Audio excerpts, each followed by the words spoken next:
Ko reklāmas speciālisti māca Šleseram? Šleserkungs, reklāmā jāizmanto tās jūsu īpašības, par kurām cilvēki nešaubās. Tā ir jūsu enerģija, caursišanas spējas. Kur jūs tās pielietojat, tas jau nav svarīgi. Mēs runāsim par jūsu enerģiju tik ilgi un tik daudz, kamēr cilvēki noticēs un nobalsos. Ko reklāmas speciālisti māca Šķēlem? Šķēles kungs, tagad galvenais sabiedrībai rādīt tikai tos cilvēkus, kas ir mazāk sasmērējušies. Tos, kas atgādina par līdzinējo valdīšanu, labāk paslēpiet. Runājiet par sevi kā par darītājiem. Nav jau svarīgi, ko esat darījuši, tautai patiks. Ko reklāmas speciālisti māca Saskaņas centram? Своих настоящих планах латышскими избирателям не говорите. Говорите больше о социальных вопросах, о дружбе народа, и граждане клюнут. А потом вспомнят Сталинград. Ko reklāmas speciālisti māca partijai Visu Latvijai? Neko.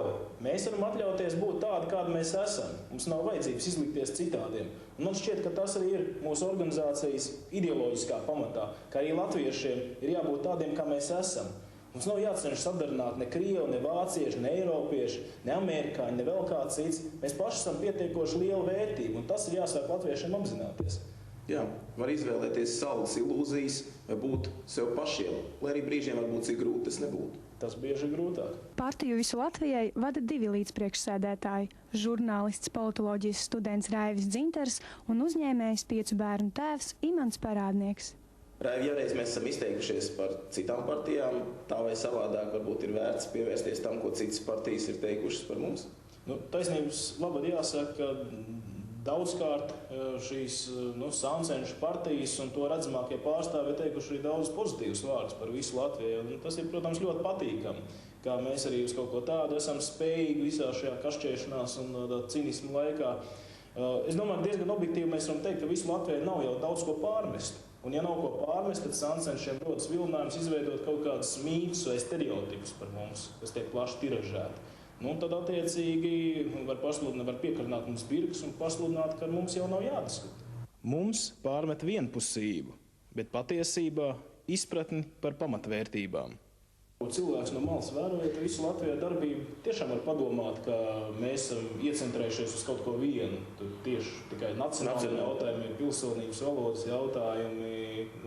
Vai tas tā ir vai nav? Kā tev, kā ieinteresētai personai šķiet? Varbūt es varētu pateikt, kā būvniecības speciālists, kad mēs runājam par to, kā mēs veidosim mājas interjeru, tad pirms tam mēs domājam par to, uz kā šī māja ir uzbūvēta. Un tas veidos pamatus arī iekšēji interjeram, gan ārējais tēls, gan šīs būves pamatīgums. Un nacionālisms ir tas, kas veido šīs mūsu latviskās būves un Latvijas pamatīgumu.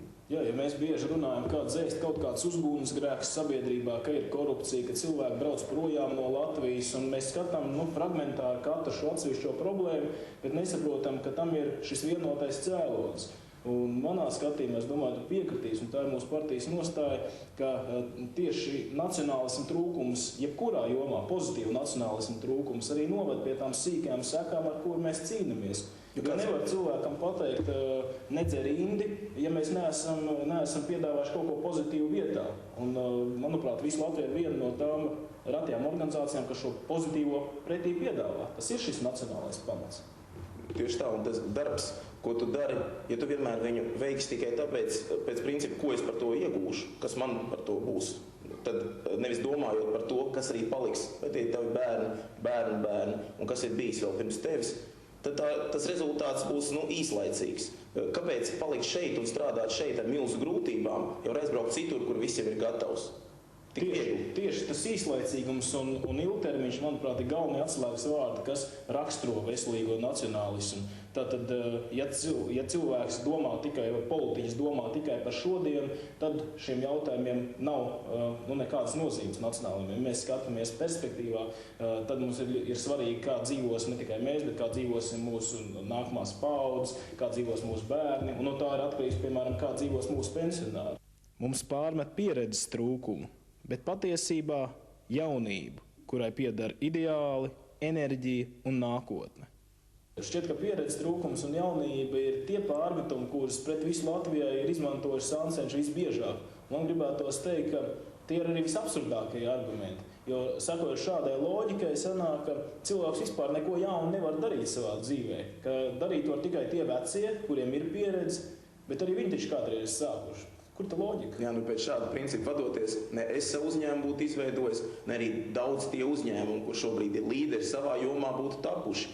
Bet šeit, es domāju, pārmetums ir nevis šīs pieredzes, patiesās pieredzes, labdabīgās pieredzes trūkumā, bet schēmošanā, darbībā, tanī jomā, kas nekādā sakarā nav ar godprātību. Tā ļoti diplomātiski pateici schēmošana, bet faktiski zakšanā. Tādā pieredzē, kur mēs nemaz nevēlamies iegūt. To sauc atsevišķi cilvēki, kas ar to pie varas šobrīd ir sauc to par saimniecisko darbību veiksmīgu. Jā, bet ja runājam par pozitīvo pieredzi, tad šo pieredzi iegūt var tikai darot. Un es domāju, ka mēs esam apņēmības pilni, un to mēs arī izdarīsim.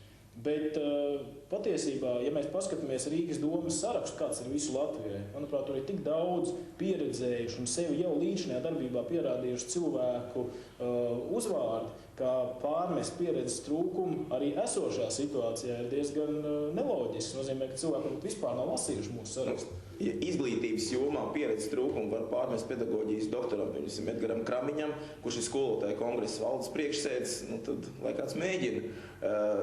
Cilvēks, kas vada Latvijas Vieglatlētikas savienību, tās prezidents Guntis Zālīts, laikam par pieredzes trūkumu nevarētu sūdzēties. Tāpat kā mūsu sarakstā Māris Kamīnskis, kas ir Rīgas dārza un parku ilgadīgs darbinieks un direktora vietnieks. Andis Pikāns, kurš ir loģistikas uzņēmuma īpašnieks. Citu starpā viņš savu drošsirdību un apņēmību ir pierādījis arī citā jomā, konkrēti ar motociklu, ar savu draugu, aizceļojot līdz pat Austrālijai un pa Jukonas upi, dodoties ar kanoja laivām. Bet šī ir tikai viena daļa no viņa dzīves, bet šī profesionālā joma ir tas, kur viņi darbojās ikdienā. Un tur pārmest pieredzes trūkumu mūsu cilvēkiem noteikti nevar. Bez tā visa kultūras cilvēka, kas ir mūsu sarakstā, dramaturģi Lelda Stumbre, kultūra vēsturnieks Romāns Pusars, mākslinieks Aivars Vilipsons, kas cits starpā pazīstams arī kā Džungļu zvaigznes viens no dalībniekiem, bet visādi citādi vairāk pieminekļu autors un jauniešu vidū gan populārs cilvēks. Jā, un jāsaka, ka daudzi pieredzējuši profesionāli cilvēki ir arī tādi, kas nav mūsu sarakstā, bet ir mūsu sabiedrotie, kas konsultē, piedalās programmas veidošanā, kas būs mūsu sabiedrotie tad, kad mums būs vajadzīgi profesionāli spējīgi cilvēki izpildvarā, ka nav jāliek politiskas figūras, bet mēs tiešām arī šīs profesionālās figūras varēsim likt. Pārliecība ir tāda, Latvijā ir pietiekoši daudz profesionālu cilvēku zinoši. Problēma ir tanī, ka viņu zināšanas un viņu šo pieredzi ka viņi netiek izmantot. Un viņi negrib saistīties ar partijām. Un jāsaka, pareizi dara, tāpēc, ka tad tiek uzliekts zīmogs politiķis. Bet viņš ir profesionāls savā jomā, viņš ir vajadzīgs izpildvarā, tikai viņi netiek piesaistīti. Piesaista tos cilvēkus, kas atbilstoši schēmas principiem darbosies tādīs interesēs, kuras tiek realizētas. Mums pārmet ekstrēmismu, bet patiesībā nacionālo patriotismu. Tad, kad bija atmodas laiks, barikādas, es biju pavisam mazs puika, un es redzēju, ar kādām emocijām, ar kādu deksmi latviešu tauta cīnījās par Latvijas neatkarību. Un es zināju, ka toreiz bija otra puse, kuru sauc par Interfrontu, un kuru viens no kaismīgākajiem šīs organizācijas vadītājiem bija Alfrēds Rubiks. Šodien Alfrēds Rubiks atkal sola komunismu uzvaru, un, diemžēl, viņam atrodas sekotāji. Un šodien viņš pārstāv organizācijas Saskaņas centrs. Bet kas ir pats bīstamākais, ka šai, diemžēl, populārajai organizācijai Saskaņas centrs rodas sabiedrotie arī Latviešu partiju vidū. Vesela virkne Latviešu partiju, tās, kas ir pie varas, tās, kas sev pats sauc par nacionālām, ir paziņojuši, ka gatavs iet ar šo Saskaņas centru, faktiski jauno Interfrontu, kopā valdībā, kopā valdošajā koalīcijā Rīgas domē. Manuprāt, tas ir daudz lielāks ekstrēmisms nekā tas, ka mēs iestājamies par tiem pašiem atmodas laika ideāliem. Jā, lai ko arī neteiktu par Rīgu, kādu viņa bijis caur gadsimtiem, viens princips ir absolūti skaidrs. Rīgai ir jābūt latviskai. Lai sarkanbaltsarkanās krāsās izdēļotā Rīga būtu ne tikai latviska savā ārējā veidolā, bet tāda kļūtu arī savā būtībā, izmanto savu balsi tagad, lai pēc tam nav jācieš klusu. Par latvisku Rīgu, savu sirdi, prātu, rokas un balsi, visu Latvijai, par latvisku Rīgu.